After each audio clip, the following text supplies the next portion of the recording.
let's have a quick conversation about how to file a motion to dismiss. So here are the fundamentals I want you to really think about. So when we talk about motion to dismiss, I want to first go back to legality 101. So I want to explain what a motion to dismiss really is. So a motion to dismiss is a motion filed on behalf of a defendant asking the court to dismiss the plaintiff's case. Straightforward. And alternatively, the motion could seek dismissal of one or more causes of action alleged in the complaint. And in some U.S. jurisdictions, such as California, these filings are known as demurrers. However, motions to dismiss is the prevailing terminology in most states and U.S. federal court. So, it's important to understand that when we talk about a motion to dismiss, you got to really follow the chronology, you got to follow the geography, and you got to follow the specific demographic in terms of what we call jurisdictional demographics that you are actually talking to, the court where you are filing the motion. So when can a motion to dismiss be filed? So let's go back to the chronology, which is quite essential, especially if you want the motion to be successful. So a motion to dismiss is generally filed at the outset of the case as the first responsive pleading to the plaintiff's complaint. In other words, when the plaintiff has a complaint, you got to really think about a motion to dismiss, an MTD, as the outset, like the first responsive pleading. So the defendant generally waives their right to file a motion to dismiss once they file an answer to the complaint. And now there are some exceptions though. There are some exceptions where a motion to dismiss may be filed at a later point in litigation, such as if the plaintiff amends the complaint. And this happens depending on the what we call the jurisdictional rules at the court where you filed the motion to dismiss. So you always have to check the rules of your specific jurisdictions to see if circumstances arise where the motion for dismissal can be filed after answering. And this has to depend. It has to depend upon the particulars of the case, the particulars of the court, and also the particulars of the chronology, the timing of that particular motion filing.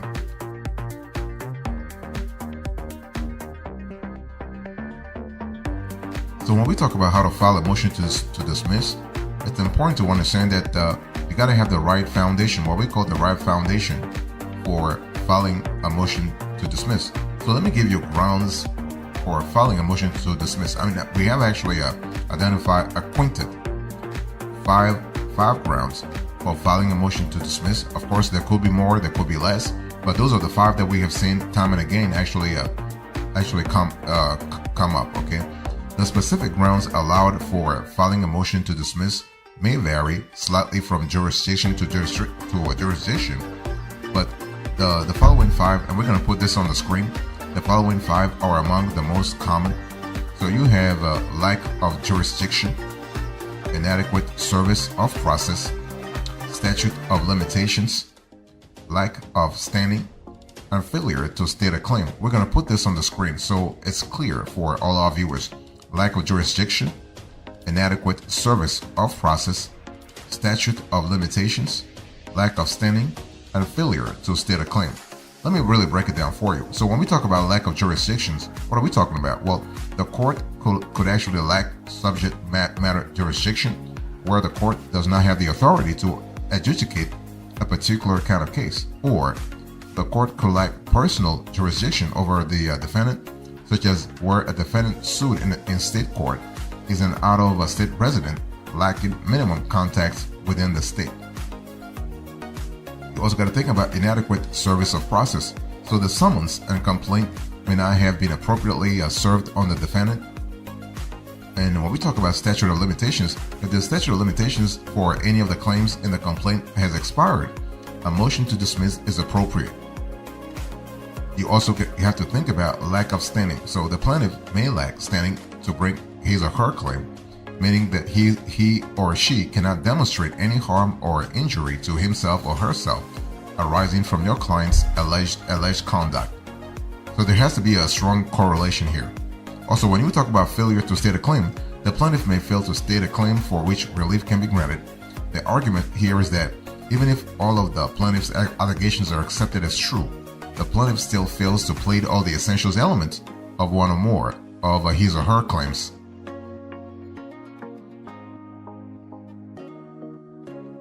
I want to talk to you about the preparation here. So what is the preparation for filing your motion? So preparing your motion to dismiss.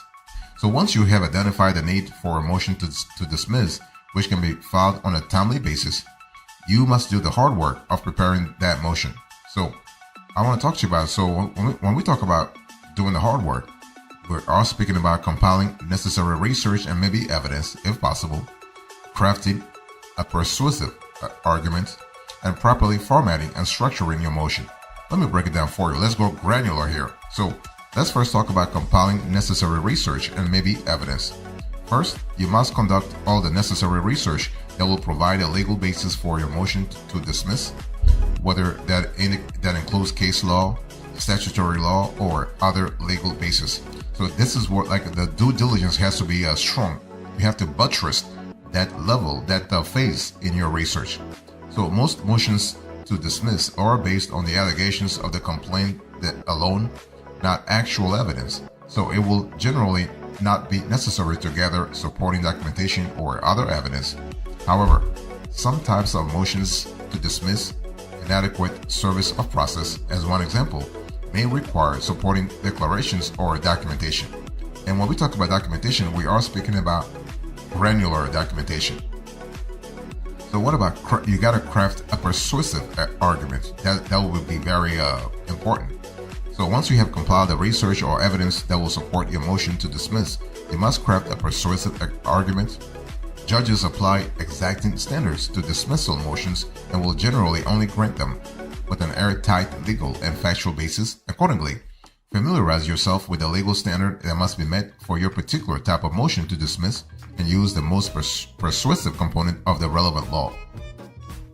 Next, you want to properly format and structure your motion. Check the standards for your jurisdiction on formatting and structuring of motions, as well as for dismissal motions in particular. This is important not only so the court will not reject the filing, but to provide the judge with the best possible impression when ruling on your motion. Within the parameters for your motion in your jurisdiction, include a short and clear introduction that precedes the main argument and conclusion.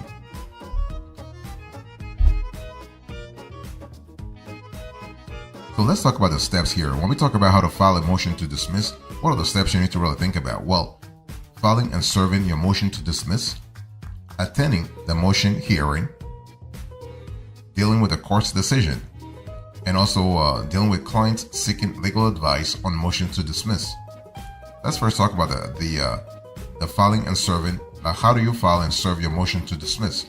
You want to, and again, this has to deal with geography, chronology, and the demographics, the jurisdictional demographics.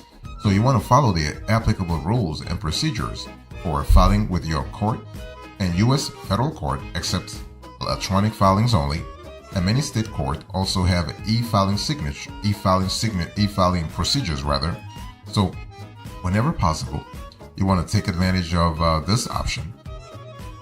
You must also serve the motion to the opposing party as well as any other parties to the case. And what happens here is that the plaintiff will have the opportunity to file an opposition to your dismissal motion. And if your jurisdiction gives you the power to submit a reply brief, be sure to do so, because you are in an equation where every opportunity can really help you down the road. So you want to check your court rules for the applicable deadlines and procedures pertaining to opposition and reply papers. The cool thing here is that when we talk about opposition and reply papers, we are speaking about you actually contemplating the potential response that you are receiving, or you will receive from the opposition, and that will help you because you are from being in a reactive mode, you are going to be in a proactive manner, and that's important because if you want to win your motion to dismiss, you want to actually be in a proactive, not in a reactive mode. So you have proactive means what? You have anticipated beforehand, way beforehand, the answers of the opposition, the type of solution they're thinking about. So you have a clear idea what's really happening, and that's an important element, especially when you are talking about having if you're dealing with multiple geographies. multiple jurisdictions. That's really important.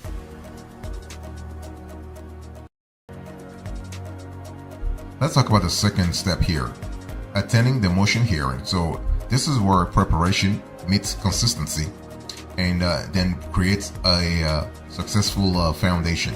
So at the hearing of on the motion, be prepared to present your arguments concisely and forcefully, as well as respond to the plaintiff's likely counter arguments. You're not going to there's no free lunch here, okay? So when I talk about concisely and forcefully, this means what? You got to prepare. It means that you have to rehearse. You have to actually, whatever you have to do, whether you use your staff members, or whether you use your colleagues, or whether you use like a recording software to actually see the tone of your voice, your tone, your emotion, your breathing. All this are important because they actually instill a layer of clarity, as a layer of conciseness, and more importantly, a layer of confidence in your voice. And that layer, those layers rather, will actually will convince the judge, and that's what you want anyway. So many times the court will issue a tentative ruling before the hearing. If so, be sure you are intimately familiar with it and can tailor your arguments accordingly. So it's all about doing your research, right? It's all about doing your due diligence beforehand, and everything happens beforehand. And so during the hearing, listen carefully to opposing counsel's arguments so you can respond effectively. And this will speak volumes about your professionalism, your confidence, and also your level of preparation. When I talk about preparation, I'm talking about depth and breadth. You got to be prepared not only in depth but also in breadth. Okay, your preparation has to be broad, it has to be granular, it has to be deep. Also, pay attention to the judge's questions and comments directed to both yourself and plaintiff's counsel. And if you can determine which way the judge is leaning, or which argument the judge finds compelling or unpersuasive, you can adjust your arguments appropriately. And this actually requires a level of emotional intelligence that you can only get if you research the case beforehand and prepare questions and answers accordingly.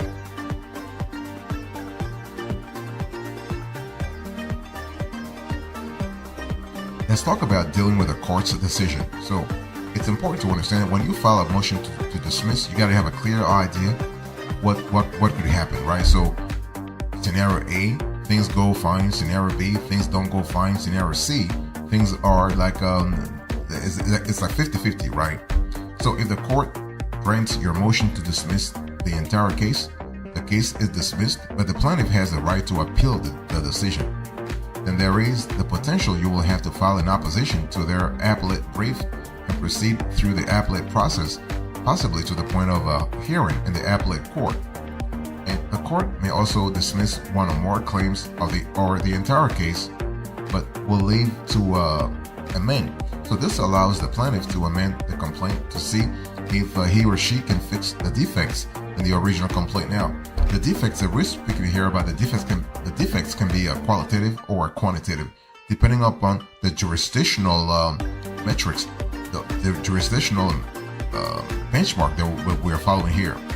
And so this outcome is most common for dismissals on the grounds of failure to state a claim, since the plaintiff may be able to fix these legal defects.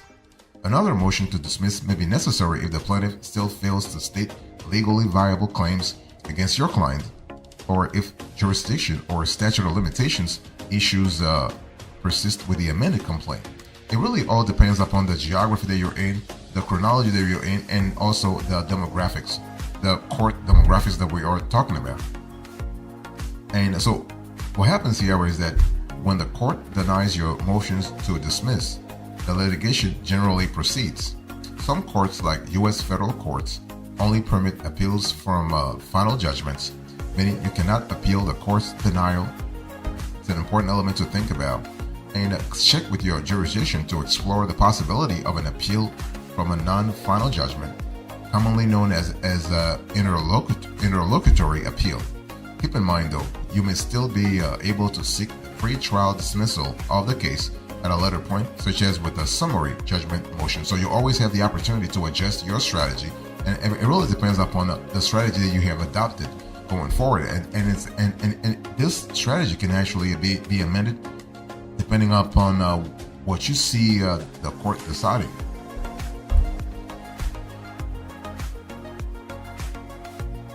Now let's talk about clients seeking legal advice on motions to dismiss. It's important to really understand that when we talk about clients seeking such legal advice, it's all about the regulations that affect the specific court where you are going to place the motion to dismiss. So when defending a client in a lawsuit, filing a motion to dismiss is often the first step. It's actually it's a quintessential step because you are buttressing your case right off the bat. And in light of the strategy and work that goes into a dismissal motion, this means that you will need to get up to speed on the case quickly, right? We're talking here about due diligence. We're talking about preparation. We're talking about you actually having a level of knowledge, a level of depth and breadth about the case that can really help you buttress, solidify your motion to dismiss. So you want to ensure that you are on top of the deadlines for any responsive pleading and allocate time for research and gathering facts. Especially when you have a judge that's really strict on certain deadlines, you want to be clear that you are actually playing your part of the game. You should also note that many clients often weigh cost versus benefits before hiring an attorney. So you got to think about your cash inflows and cash outflows and where you place your the bulk of your energy. In other words, clients will be facing a daunting challenge trying to represent themselves and will likely need an attorney more than ever, right? So your goal here is to make sure that you are proposing something that is that has a good ROI for you, right? Return on investment, but also palatable to the client. It has to be appealing, monetarily speaking. It has to be affordable to a client, but it also has to be monetarily interesting for you, right? Because you're not a charity. You are a practicing lawyer, an attorney, and you need to make sure that you are monetizing your services. So, as an attorney, if you can master the art and science of filing motions to dismiss, you will have a sizable advantage in defending your clients against all kinds of lawsuits. And so, follow the basic principles that I really share with you in today's conversation, especially when they are applicable to your jurisdiction, to help achieve this mastery and really achieve it as soon as possible.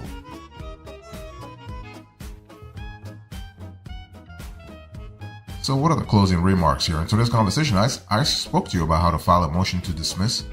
I give you the fundamentals, the preparation, and the steps. Thank you so much. God bless you. I'll see you next time. Until then, remember, stay marvelous.